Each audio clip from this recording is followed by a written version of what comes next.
Dear friends, today we are going to discuss one more important topic of history textbook for class 10th. This topic is in chapter 1st, The Rise of Nationalism in Europe. The name of the topic is The Making of Germany. Clear? The Making of Germany. So, in this topic, what we are going to study? First of all, we are going to study how Prussian Empire got changed into Germany.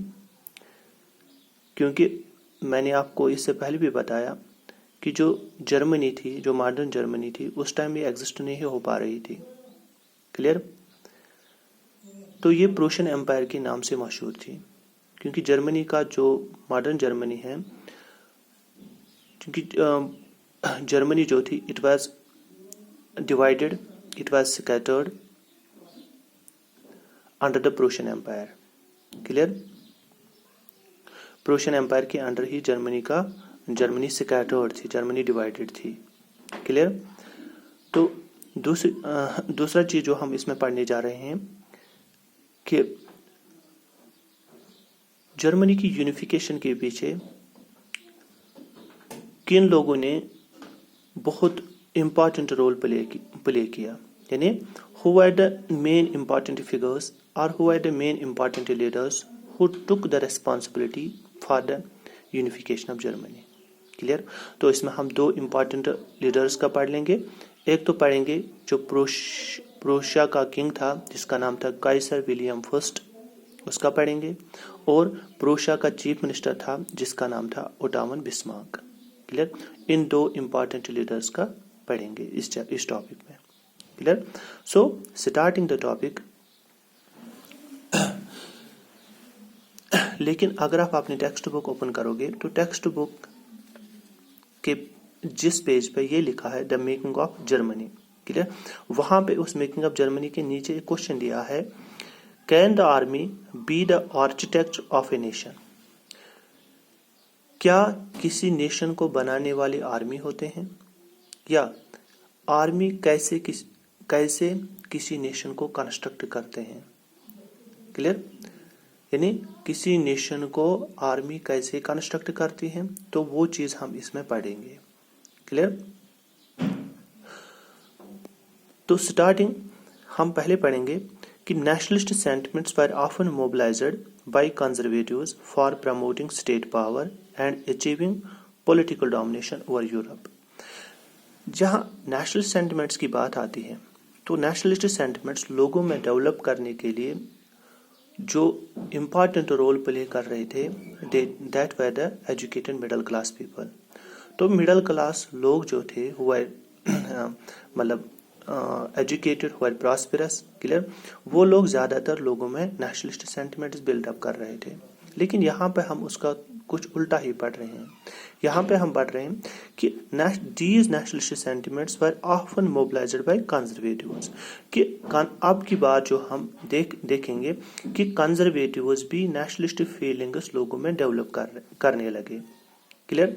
क्योंकि conservatives ये देख रहे हैं कि country तो unified नहीं है, country तो यूनाइटेड नहीं है, कोई लोगों के पास कलेक्टिव आइडेंटिटी नहीं है जिस आइडेंटिटी के थ्रू वो अपने आप को पहचान सकेंगे कि हमारा कोई भी देश है. क्लियर? कोई नेशन स्टेट तो नहीं है. तो इन कंजर्वेटिव्स ने अब की बार क्या काम किया, तो उन्होंने उन चीजों के लिए आवाज उठाई. क्लियर? यानी they started a voice for the national, मतलब to get their country united. Clear? तो ताकि वो लोग जो कंजर्वेटिव्स लोगों का, मतलब आम लोगों का सपोर्ट अपनी साइड में जीत जाएंगे, तो उसके बाद ये कंट्रीज को यूनाइट करेंगे. क्लियर? तो कंट्रीज को यूनाइट को इसलिए चाहते थे फॉर अचीविंग पॉलिटिकल डोमिनेशन, यानी हमें पॉलिटिकल डोमिनेंस हासिल हो जाएगी. क्लियर? या स्टेट पावर हमारे हाथों में आएगा. क्लियर? तो इस वजह से हम देख रहे हैं कि कंजर्वेटिव्स ने भी अब नेशनलिस्ट सेंटिमेंट्स लोगों में डेवलप करने के लिए बहुत मतलब काम किया. क्लियर। तो जो हम दो कंट्रीज में पढ़ लेंगे कि हाउ द मोनार्क्स या हाउ द कंजर्वेटिव्स यानी played a great role in developing nationalist sentiments, वो हम दो केसेस पढ़ेंगे, एक तो जर्मनी का पढ़ेंगे, एक तो इटली का पढ़ेंगे। यानी जब हम जर्मन यूनिफिकेशन पढ़ेंगे तो इसमें हम देखेंगे कि how monarchs played an important role in developing nationalist sentiments among the German nation and या इटली का भी पढ़ेंगे। क्लियर। तो जो पहला था failure of the liberal revolution of 1848 Frankfurt parliament. Clear. तो जैसा कि इससे पहले वीडियो में जो हमने डिस्कस किया था फ्रैंकफर्ट पार्लियामेंट, तो फ्रैंकफर्ट पार्लियामेंट में हमने ये देखा था कि वहाँ पे जो एजुकेटेड मिडिल क्लास लोग थे उन्होंने कैसे स्टेप उठाया था, यानी कि to vote for all German National Assembly to draft a constitution for Germany. तो उसके अंदर जब उन्होंने कॉन्स्टिट्यूशन ड्राफ्ट किया तो कॉन्स्टिट्यूशन ड्राफ्ट करने के बाद उन्होंने जो प्रूशिया का किंग था उस टाइम फ्रेडरिक विल्हेम फोर्थ को के सामने रखा, लेकिन फ्रेडरिक विल्हेम फोर्थ ने उस ऑफर को, उस कॉन्स्टिट्यूशन को रिजेक्ट किया। क्लियर। तो उन्होंने उस टाइम फ्रेडरिक विल्हेम फोर्थ को ये भी कहा था कि to become the constitutional monarch, लेकिन फ्रेडरिक विल्हेम फोर्थ ने उनकी ऑफर को डिनाई किया। तो यहाँ पे हम देख रहे हैं कि जो लिबरल रेवोल्यूशन ऑफ 1814 था यानी वो फेल हो जाता है। क्लियर। लेकिन उसके फेल होने के पीछे अगर हम देख लेंगे कि नेशनलिस्ट सेंटिमेंट्स लोगों में डेवलप हो रहे थे। क्लियर। लोगों में टू सम एक्सटेंट डेवलप हो गए। क्लियर। तो मतलब फॉर एग्जांपल लोगों का जो फॉर एग्जांपल माइंड था वो टू सम एक्सटेंट हम देख रहे हैं ज्यादा, मतलब उसमें थोड़ी नेशनल कॉन्शियसनेस आने लगी। क्लियर। लोगों में नेशनल कॉन्शियसनेस आने लगी, लोगों में नेशनल सेंटिमेंट्स बिल्ट होते जा रहे थे। क्लियर। तो यहाँ पे हम देख रहे हैं कि वो एक पहला स्टेप था towards the unification of Germany. No doubt वो फेल हो जाता है, लेकिन हम देख रहे हैं कि नेशनल कॉन्शियसनेस तो लोगों में आ ही जाती है। दूसरी बात, अब ये प्रॉब्लम बन गई कि जर्मनी को हम कैसे यूनाइट करेंगे। क्लियर। तो जर्मनी को यूनाइट करने के लिए मोनार्कस सामने आ गए, यानी किंग सामने आएंगे, एम्परर सामने आएंगे आ गए। क्लियर। तो इन एम्परर्स में हम कौन सा देख लेंगे, यानी प्रूशिया का जो किंग था जिसका नाम था काइसर विल्हेम फर्स्ट, जो मैंने आपको पहले ही बताया। यानी from then on Prussia took on the responsibility for national unification. जो प्रूशिया थी, यानी मैंने आपको पहले ये भी बताया कि how Prussian Empire got changed into Germany. Clear. Germany कैसे यूनाइट हो जाती है या प्रूशियन एम्पायर कैसे जर्मनी में कन्वर्ट हो जाती है, क्योंकि उस टाइम जर्मनी जो मॉडर्न जर्मनी थी उस टाइम ये एग्जिस्ट नहीं हो पा रही थी, बल्कि ये प्रूशियन एम्पायर के नाम से जानी जाती थी। क्लियर। तो अब की बार जो प्रूशिया का जो किंग था, मोनार्क था, उसने अब ये रेस्पॉन्सिबिलिटी अपने कंधों पर ले ली कि हम जर्मनी को यूनाइट करेंगे, जर्मनी को नेशन स्टेट बनाएंगे। क्लियर। तो उसके बाद जब की बार प्रूशिया किंग ने ये स्टेप लिया अपने कंधों पे, तो उन्होंने ये रेस्पॉन्सिबिलिटी किसको सौंपी कि who would work on the ground. Clear. तो ग्राउंड पे कौन काम करेगा, कौन मतलब इसको यूनाइट करेगा। क्लियर। उसने एक ऑर्डर इश्यू किया था, उसने डिसीजन लिया था, लेकिन अब उसके लिए काम कौन करेगा, यानी उसने ये रेस्पॉन्सिबिलिटी किसको सौंपी, चीफ मिनिस्टर ऑफ प्रूशिया, जो प्रूशिया का चीफ मिनिस्टर था जिसका नाम था ओटोमन बिस्मार्क। यानी अगर आपसे ये क्वेश्चन आएगा who is Ottoman Bismarck, who was Ottoman Bismarck, तो आपका सिंपल आंसर होना चाहिए he was the chief minister of Prussia. तो वो उसने अब फ्रेडरिक काइसर विलियम फर्स्ट ने ये रेस्पॉन्सिबिलिटी ओटोमन यानी प्रूशिया के चीफ मिनिस्टर ओटोमन बिस्मार्क को सौंपी। तो ओटोमन बिस्मार्क ने क्या काम किया, he carried out this process of unification with the help of Prussian army and bureaucracy. These are two are important. यानी उसने जर्मन यूनिफिकेशन के लिए किसको अपनी साइड में पहले जीत लिया, उन्होंने मतलब प्रूशियन आर्मी का सपोर्ट अपनी साइड में जीत लिया और ब्यूरोक्रेसी का सपोर्ट अपनी साइड में जीत लिया। उसने ये रियलाइज किया कि without the help of Prussian army and without the help of Prussian bureaucracy the task of United Germany is incomplete. Clear. तो ओटोमन बिस्मार्क ने इन दोनों को, प्रूशियन आर्मी और ब्यूरोक्रेसी को, अपनी साइड में पहले जीत लिया। तो उन्होंने कहा with their support and with their efforts it is possible that we will become successful in unifying the Germany. Clear. तो उसने क्या काम किया, he fought 3 wars over 7 years with Austria, Denmark and France.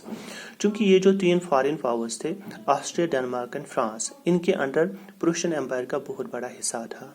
Clear.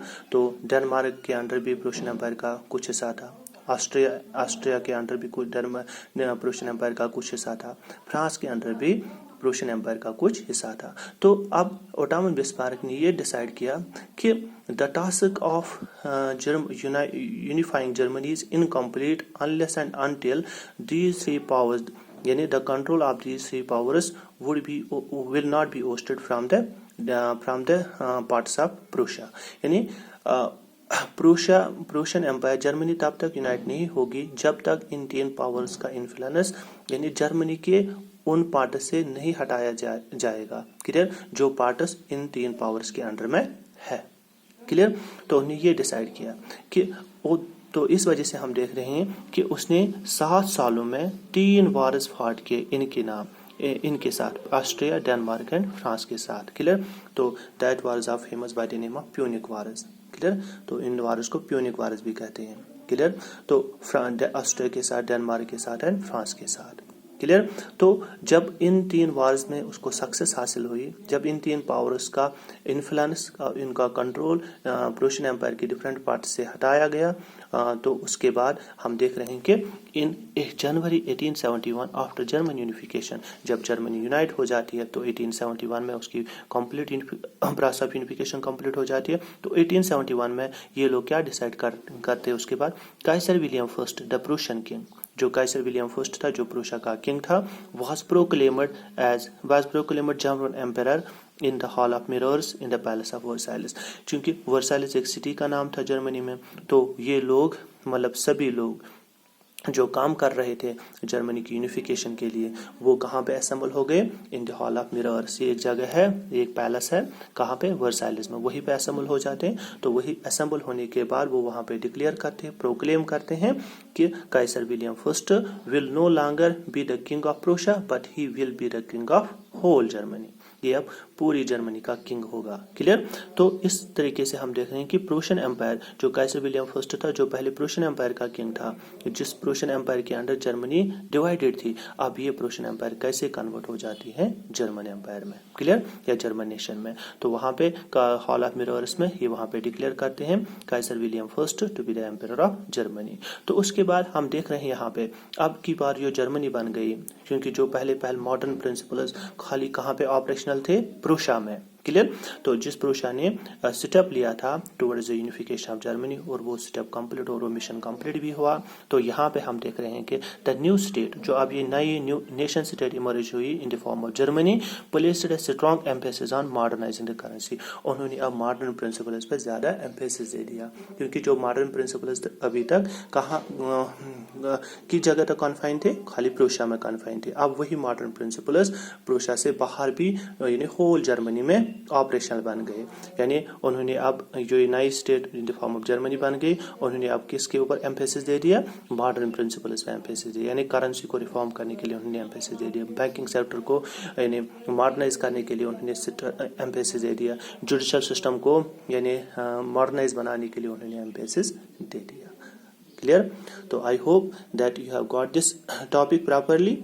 अगर आपको लग रहा है कि अभी भी कुछ कंफ्यूजन है आप लोगों को, तो आप मुझसे पूछ सकते हैं, क्लियर। कुछ भी डाउट होगा, कुछ भी क्वेरी होगी इस टॉपिक से रिलेटेड, या और भी टॉपिक जो अभी तक हमने डिस्कस किया था, तो अगर आपको लग रहा है किसी टॉपिक में कोई भी कंफ्यूजन होगा तो आप मुझसे पूछ सकते हैं, क्लियर।